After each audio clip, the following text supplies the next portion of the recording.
Her shadow moved before she did. At first, she thought it was a trick of the hallway light.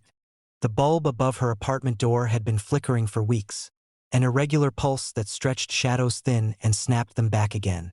She'd meant to tell the landlord, but it had settled into the background of things, like the hum of the refrigerator or the distant elevator cables shifting in their shaft. She stood with her keys halfway to the lock. The shadow at her feet leaned forward. Not much, just enough that it touched the door before her hand did. She froze, key hovering inches from the metal. The light flickered again. Once, twice. Her shadow snapped back into place. She exhaled, a small, embarrassed breath. "Light," she murmured, as if naming it made it harmless. The word felt thin in the quiet corridor. She unlocked the door. Inside, the apartment held its usual shape. A narrow entryway. The kitchen to the left, dark except for the faint glow of the microwave clock. The living room stretched ahead, blinds drawn, city light leaking through in pale strips. Everything familiar, everything still. She stepped in and shut the door behind her. The overhead light didn't come on immediately when she flipped the switch. It hesitated half a second longer than it should, before flooding the room in a soft, yellowed glow. Her shadow spread across the hardwood floor. Normal. It lay obediently behind her, attached to her heels like it always had. She stood there a moment longer than necessary, listening. Nothing. No movement. No distant neighbors. Even the refrigerator had fallen silent. She slipped off her shoes and placed them neatly by the wall. Her shadow followed the motion, lagging just slightly as she bent. Lagging. She straightened slowly. The shadow corrected itself. Her chest tightened, though she couldn't say why. She crossed the living room, deliberately casual, and set her bag on the couch. The fabric creaked under its weight. The lamp beside it cast a softer light than the ceiling fixture. When she turned it on, the room divided into layers. Warm amber near the couch. Colder shadows pooled in the corners. She moved between them. Her shadow stretched longer here, thinner. It brushed against the coffee table leg, distorting over its edge. Everything behaved. Almost. She watched it as she lifted her hand. The shadow lifted too, but not quite at the same time.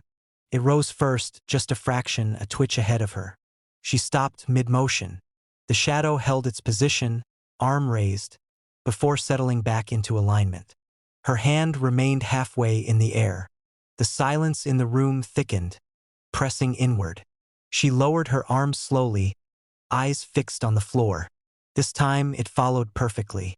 A small, brittle laugh escaped her. "You're tired," she said aloud. The sound of her voice felt foreign, as if the room had to adjust to accommodate it. She moved to the kitchen. The kitchen light flickered on more reliably, but it cast sharper shadows, hard-edged and precise. Her outline on the tile floor looked darker here, more defined. She filled a glass with water.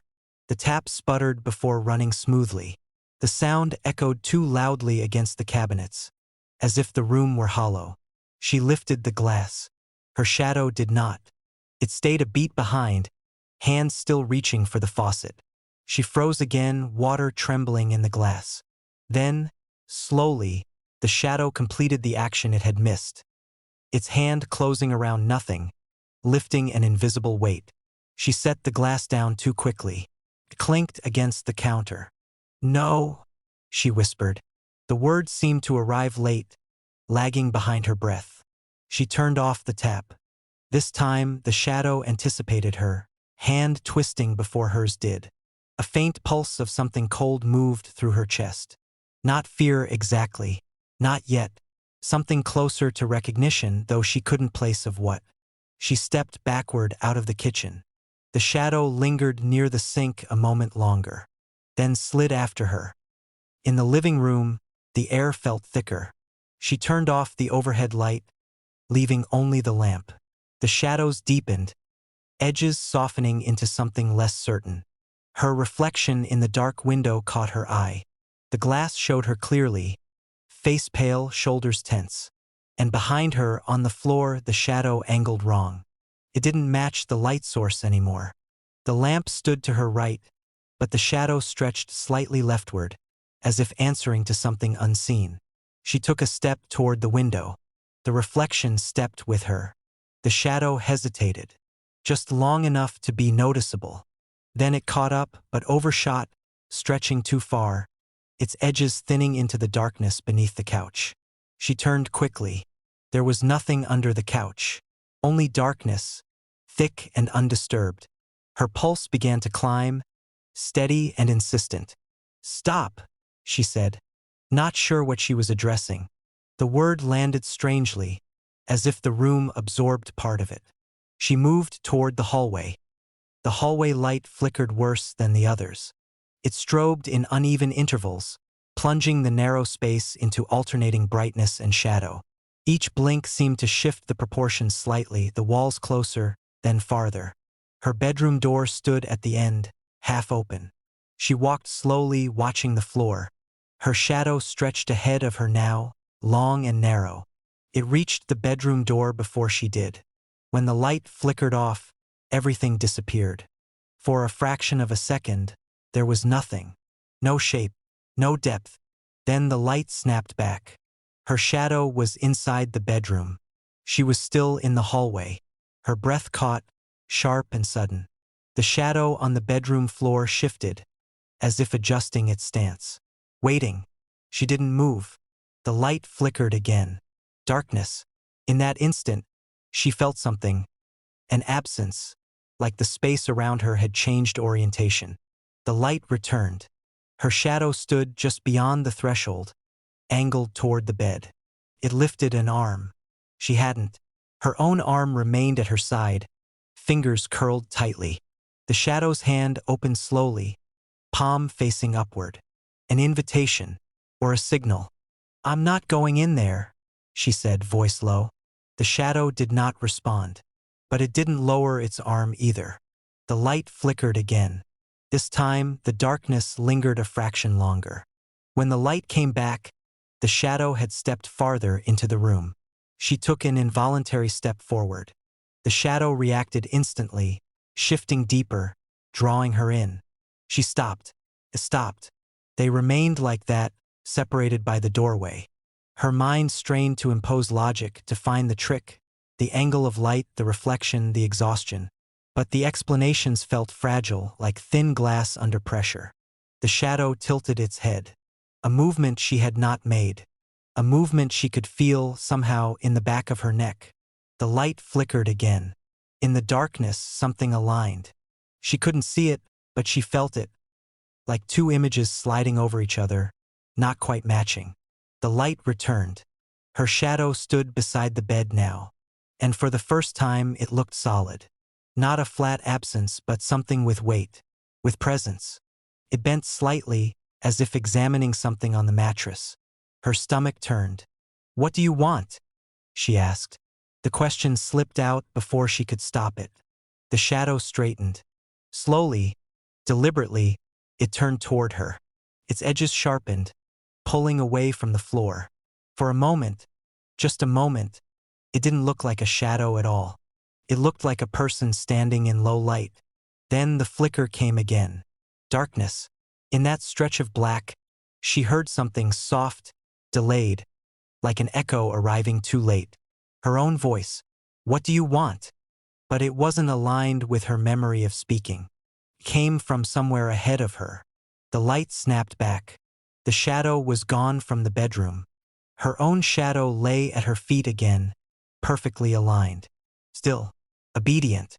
She stood there, trembling now, breath shallow. For several long seconds, nothing happened. The apartment settled into itself. The flicker slowed. The silence returned. Carefully, she lifted her hand. The shadow followed, perfectly in sync. She lowered it, still aligned. A long, fragile calm began to creep in.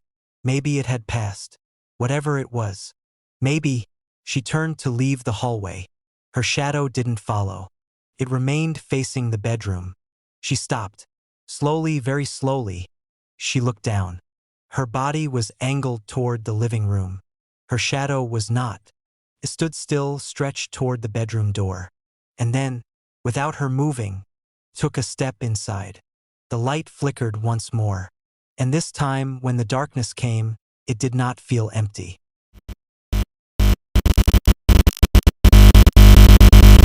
The door to the guest room was locked, from the inside.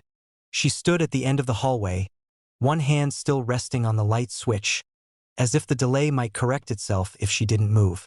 The overhead bulb hummed faintly, casting a steady, yellowed light that flattened everything into stillness. The guest room door had always stayed open. Not wide, just enough to show the edge of the bed, the pale quilt folded neatly at the corners, the empty chair by the window. It had been like that since she moved in. The landlord had said the room was rarely used, that previous tenants treated it as storage at most. She had never closed it. Now it sat shut, the latch turned. She walked toward it slowly, bare feet making no sound against the floor. The hallway felt narrower than she remembered, the air slightly cooler as she approached the door, as though something on the other side was holding the warmth back. "It sticks sometimes," she murmured, though she knew that wasn't true. Her fingers hovered over the knob. There was no give when she tried it. The handle turned only a fraction before stopping, firm and final. Locked. From the inside. She let go, stepping back a half step, her mind already assembling explanations. Old house. Misaligned latch. Pressure in the frame. She'd read about that somewhere. Doors that sealed themselves when the temperature shifted. But the air here wasn't shifting. It was still. Too still. She glanced toward the living room, where the lamp cast a soft glow that didn't quite reach the hallway. Everything behind her remained unchanged. Quiet. Familiar. The door wasn't. She leaned closer. At eye level, the paint around the knob showed a faint indentation, as if something had pressed against it repeatedly over time. Not scratches, exactly. More like shallow impressions, clustered in a small arc. Her stomach tightened. She hadn't noticed those before. She reached out and touched one lightly. The paint felt slightly uneven beneath her fingertip, a subtle texture that caught her skin. Something about the placement felt wrong. Too low to be from a hand. Too deliberate to be accidental. She pulled her hand back. From the other side of the door, something shifted. It was a small sound, almost nothing. A soft, uneven pressure, like fabric brushing against wood. She held her breath. The silence that followed stretched thin, as if waiting to tear. "Hello?" she said, keeping her voice level. No answer. Of course not. No one should be inside. She had checked the apartment when she got home. Out of habit more than concern. Closet doors, bathroom, the empty corners where shadows collected. The guest room had been open then. She was sure of it. She would have noticed if it wasn't. Wouldn't she? Her gaze drifted to the floor. There, just at the base of the door, the faintest line of darkness showed where it didn't quite meet the frame. A narrow gap, enough for air to pass through. Enough for something else. She crouched slightly, leaning closer. The air that touched her face was cooler, stale. There was a smell too faint, but distinct. Not rot, not anything sharp, just old. Like fabric left folded too long, or wood that had absorbed years without being disturbed. Her chest tightened. The guest room had always smelled neutral. Empty. This wasn't empty. She straightened quickly. "It's nothing," she said, more firmly this time. "Probably just air." The word felt insufficient. She placed her hand back on the knob. This time she pressed harder, turning it as far as it would go. The mechanism resisted, solid and unmoving. She pushed against the door itself. It didn't budge. Not even a fraction. Something on the other side was holding it closed. Her pulse began to climb, steady and insistent. "Okay," she whispered. "Okay." She stepped back again, her eyes never leaving the door. The hallway light flickered once. Not enough to go out, just a brief dip in brightness that made the shadows shift slightly along the walls. In that moment, she heard it. Breathing. Soft. Uneven. Close to the door. She froze. It wasn't loud. It wasn't exaggerated. Just a faint intake and release, like someone trying to stay quiet and failing. Her own breath caught in her throat, refusing to move. She listened. There it was again. A shallow inhale, a pause, then a slow, controlled exhale that seemed to press lightly against the other side of the wood. Her mind scrambled. Someone inside. Someone who had been there long enough to… No, she hadn't heard anyone come in. The door hadn't opened. The locks, she would have noticed the locks. Wouldn't she? Her gaze dropped again to the gap beneath the door. For a moment it looked completely still. Then something shifted. Not a shape exactly. More like a slight change in the darkness, as if the shadow there had adjusted its position. She stepped back so quickly her shoulder brushed the wall. The contact felt louder than it should have, a dull thud that echoed faintly down the hallway. The breathing stopped. The silence that followed was heavier than before, as if it had weight. She waited. Nothing. No movement. No sound.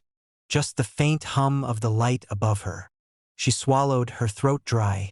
"Is someone in there?" she asked, the words barely above a whisper. No response. But the air seemed to shift again, a subtle pressure change that made the space feel smaller. Her eyes drifted to the edge of the doorframe. There, just above the baseboard, something caught her attention. The thin line. She leaned closer, squinting. It was a mark in the wood, faint, almost invisible unless you knew where to look. A series of shallow grooves, stacked one above the other. Not random, deliberate, like someone had been marking time. Her stomach dropped. They weren't fresh. The edges had softened slightly, as if they'd been there for a while. Longer than she'd been living here. The thought settled into her chest, cold and heavy. The guest room hadn't been empty. Not for as long as she'd believed. Behind the door, something shifted again. Closer this time. The breathing returned, quieter now, almost controlled. Listening. Waiting. Her hand lifted, almost without her permission, hovering near the door. She didn't remember deciding to move it. Her knuckles hovered inches from the wood. The surface looked smooth, ordinary. But she could feel something through it. Not a vibration, not a sound, but a presence. A density, as if the space on the other side was occupied in a way the rest of the apartment wasn't. Her mind searched for a reason to step back. To call someone. To leave. To break the stillness with something rational and loud. Instead, she stood there, listening. On the other side, the breathing slowed, then stopped. The silence that followed felt different. Not empty, anticipatory. Her fingers twitched. For a moment, she thought she felt something brush the other side of the door, mirroring her position exactly. Knuckles to wood. Waiting. The hallway light flickered again, longer this time. In the brief dimness, she had the distinct impression that the door shifted inward slightly, as if the pressure holding it closed had changed. Not opening, just loosening. The light steadied. The door remained shut, but the handle moved. A small, precise turn from the other side. Not enough to open, just enough to let her know it could. Her hand stayed where it was, suspended inches from the surface. On the other side, something waited, not forcing the door, not calling out, just there, as if it had been for a very long time. And now, it was waiting for her to knock.